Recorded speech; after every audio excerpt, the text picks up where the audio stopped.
Hi guys, welcome to day 1 of 365 days. Today, introduction to Java.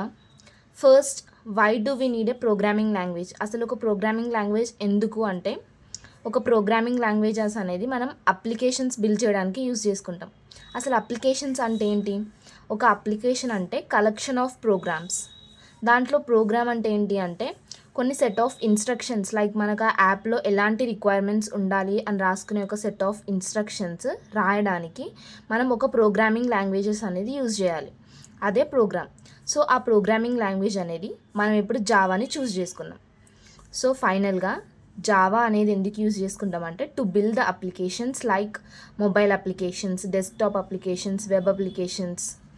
And next, what is Java? అసలు Java ఏంటి?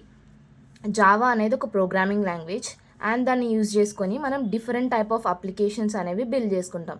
So ఎందుకు Java అని అంటే జావాకు కొన్ని futures ఉన్నాయి. సో ఆ ఫ్యూచర్స్ ఏంటి అంటే ఫస్ట్ థింగ్ సింపుల్. ఎవరైనా జావా ఈ సింపుల్ అనగానే నవ్వుతారు, ఎందుకంటే జావా అనేది చాలా కాంప్లెక్స్ అనిపిస్తుంది. బట్ సింపుల్ అనే వర్డ్ జావాకి ఎందుకు యూజ్ చేశారంటే దాని సింటాక్స్ వల్లనో లేదంటే దాని స్ట్రక్చర్ వల్లనో కాదు, దాని లాజికల్ థింకింగ్ వల్ల. ఆ కోడ్ అనేది ఒక స్ట్రక్చర్డ్ వేలో ఉంటుంది. ఈచ్ అండ్ ఎవ్రీ లైన్కి ఒక ప్రాపర్ ఎక్స్ప్లెనేషన్ అంటూ ఉంటుంది జావాలో. అండ్ సింటాక్స్ అనేది రీడబుల్గా అంటే మనకు అర్థమయ్యేలాగా చదివేలా ఉంటుంది. సో మనం జావా అనేది సింపుల్ అంటాం. Next, high level. High level అనే వర్డ్ వినంగానే చాలామంది కన్ఫ్యూజ్ అవుతారు. First of all, high level అంటే ఇంగ్లీష్ లాంగ్వేజ్ అని అర్థం, లేదంటే హ్యూమన్ రీడబుల్ లాంగ్వేజ్. లో లెవెల్ లాంగ్వేజ్ అంటే సిస్టమ్కి అర్థమయ్యే language like binary, zeros and once. High level అంటే హ్యూమన్ రీడబుల్ లాంగ్వేజ్. ఇప్పుడు జావా కోడ్ అనేది మనం ఇంగ్లీష్లో రాస్తాం, అంటే జావా అనేది ఒక high level language. Next, platform independent. Platform independent అంటే ఇప్పుడు నేను నాది ఒక లెనోవో ల్యాప్టాప్ అండ్ దాంట్లో ఎక్లిప్స్లో నేను ఒక కోడ్ రాశాను, అది నా ఫ్రెండ్కి సెండ్ చేశాను. సో అదే కోడ్ నా ఫ్రెండ్ ల్యాప్టాప్లో విండోస్ అయినా డెల్ అయినా ఏదో ఒక ల్యాప్టాప్ డిఫరెంట్ ఓఎస్ అనుకో, దాంట్లో కూడా ఆ కోడ్ అంతే పర్ఫెక్ట్గా రన్ అవుతుంది. అంటే ఏ ఆపరేటింగ్ సిస్టమ్ అయినా కూడా మనకి ఆ కోడ్ అనేది పర్ఫెక్ట్గా రన్ అవుతుంది అంటే ప్లాట్ఫామ్ పైన డిపెండ్ అవ్వట్లేదు. So Java is platform independent. Next, robust.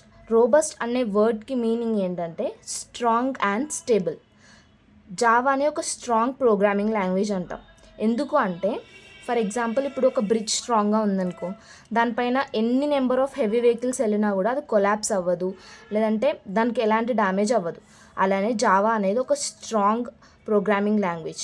మనం దాంట్లో ఒక ప్రోగ్రామ్ రాసామనుకో, దాంట్లో ఎక్సెప్షన్ ఉన్నా మనం హ్యాండిల్ చేసుకోవడానికి ఎక్సెప్షన్ హ్యాండ్లింగ్ అనే కాన్సెప్ట్ ఉంది. అండ్ దాన్ని ఎవ్వరూ డైరెక్ట్గా యాక్సెస్ చేసుకోకుండా రిఫరెన్సే ఉంది, no direct memory access. So ఇలాంటి ఫ్యూచర్స్ వల్ల మనం జావాని ఒక రోబస్ట్ ప్రోగ్రామింగ్ లాంగ్వేజ్ అంటాం, దానికి రోబస్ట్ ఫ్యూచర్ ఉంది. Next, Java is secure. Java అనేది ఒక సెక్యూర్డ్ ప్రోగ్రామింగ్ లాంగ్వేజ్. ఎందుకు అంటే first point is no pointer access like C లాంగ్వేజ్లో ఏంటంటే మనకు మెమొరీ అడ్రస్ అనేది డైరెక్ట్గా పాయింటర్లో స్టోర్ అయి ఉంటుంది. అదే జావాలో అనుకో మనకు డైరెక్ట్గా అడ్రస్ స్టోర్ అవ్వకుండా జస్ట్ రిఫరెన్స్ ఇస్తుంది ఆబ్జెక్ట్స్కి. So that memory address is manage through the JVM internal జావాలో ఉన్న ఇంటర్నల్ జేవిఎం అనేది ఆపరేట్ చేస్తుంది మెమరీ అడ్రస్ని, డైరెక్ట్గా యాక్సెస్ అనేది ఉండదు. నెక్స్ట్ పాయింట్ ఏంటి అంటే బైట్ కోడ్ వెరిఫికేషన్. అంటే ఇప్పుడు మనకి బైట్ కోడ్ అనేది జీరోస్ అండ్ వన్స్లో ఉంటుంది. దాంట్లో ఏమైనా అనానమస్ బిహేవియర్ అయిందనుకో ఎగ్జిక్యూషన్ అనేది ఆగిపోతుంది అక్కడే, it will not move forward. Only perfect అయితే మాత్రమే ముందుకెళ్తుంది. సో ఇలా no direct pointer access, byte code verification ఇలాంటి కొన్ని ఫ్యూచర్స్ వల్ల మనకి జావా అనేది సెక్యూర్డ్ ప్రోగ్రామింగ్ లాంగ్వేజ్. సో మనకి డిఫరెంట్ ఎంఎన్సీస్ అయినా బ్యాంక్స్ అయినా ఎక్కువ జావానే చూస్ చేసుకుంటాయి అప్లికేషన్స్ బిల్డ్ చేయడానికి. Next, multithreaded feature. Multithreaded అంటే లైక్ మల్టీ టాస్కింగ్ అనమాట. ఫర్ ఎగ్జాంపుల్ మీరు ఇప్పుడు నేను చెప్పే రీలే తింటూ చూడొచ్చు, లేదంటే లైక్ నడుస్తున్నప్పుడు చూస్తున్నారేమో, పడుకొని చూస్తున్నారేమో, అట్లా మీరు ఒకటే టైంలో మల్టిపుల్ థింగ్స్ చేస్తున్నారు. సో అలానే జావా కూడా ఒకటే టైంలో ఎన్ని నెంబర్ ఆఫ్ మల్టిపుల్ రిక్వెస్ట్లు అయినా తీసుకొని హ్యాండిల్ చేస్తుంది. కాబట్టి మనం multi threading and multi tasking programming language Java అంటాం.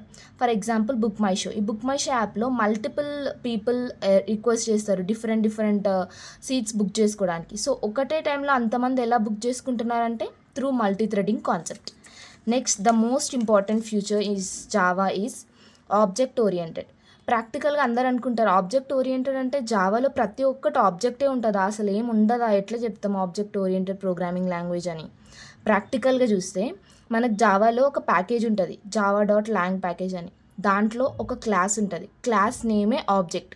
సో నువ్వు జావాలో రాసే ఏ ప్రోగ్రామ్ అయినా ఏ క్లాస్ అయినా దాని పేరెంటే ఆబ్జెక్ట్. అంటే ఏది రాసినా దాని పేరెంట్ ఆబ్జెక్ట్ కాబట్టి ఆబ్జెక్ట్ నుంచే వస్తుంది కాబట్టి జావా అనేది ఒక ఆబ్జెక్ట్ ఓరియంటెడ్ ప్రోగ్రామింగ్ లాంగ్వేజ్ అంటాం. Then is Java 100% object oriented programming language అంటే నో. ఎందుకు అనేది మనం ఫర్దర్ క్లాసెస్లో చూద్దాం. సో ఫైనల్గా చెప్పేది ఏంటంటే Java is simple, secure, robust, platform independent, object oriented, multi-threaded programming language. Use it to build real-world applications. Thank you.